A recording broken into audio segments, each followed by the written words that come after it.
how many of you ever talked to somebody and they brought up the thing about Job? You know, okay. How many of you have ever talked to somebody where they thought they were identifying with Job? Okay. Here's just an idea. You might not want to use it. Okay. It's kind of like me. I'm getting these phone calls from mortgage companies, and it used to be from AT&T and MCI. What was it? MC. Anyway, doesn't matter. When they used to call about telephones all the time, you know, and you remember those, and you get calls, and they're always quizzing you down, talking to you. And so sometimes I just hang up, but sometimes I just want to have some fun, so I just start asking the people questions.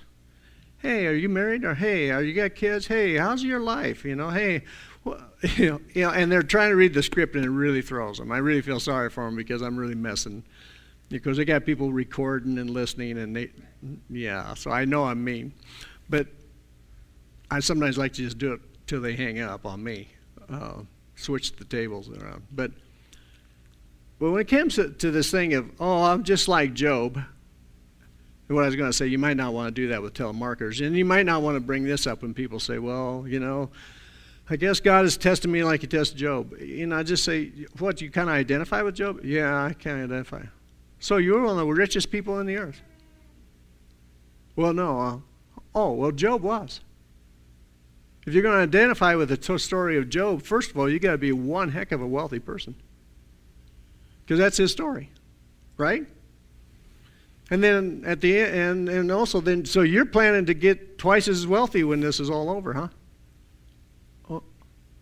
Oh, man, that's awesome that you're going through what Job went through. And you know, and I know most of them, that's not their intent, is it? That's not what they're identifying with. So let's read this in James 5.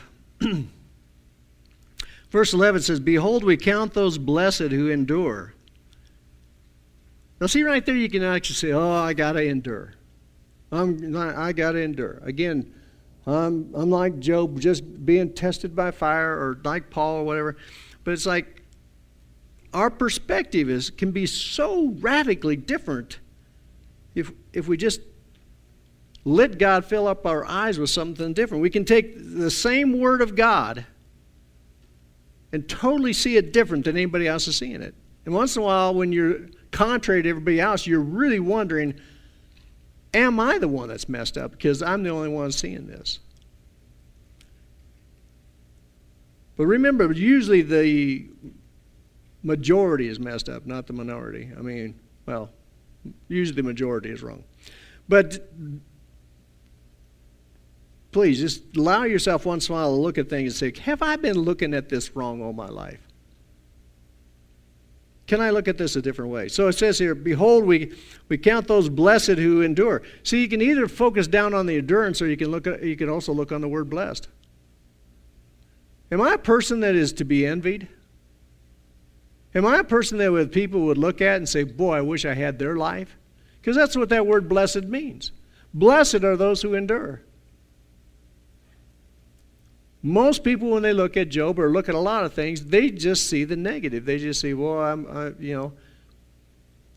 But blessed, behold, we count those blessed who endure. You have heard of the endurance of Job and have seen the outcome of the Lord's dealings.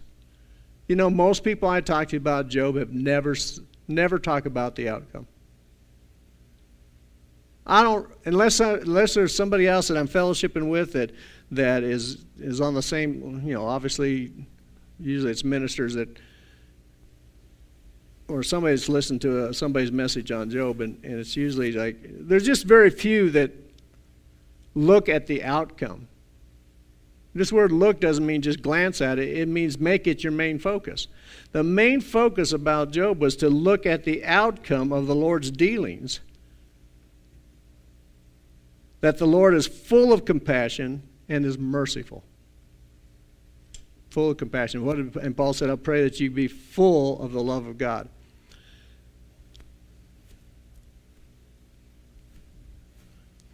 And this week, as I was just, a lot of different experiences and all that, but as I had time alone, And just thinking about the difference of seeing a world full of abundance or the world full of lack.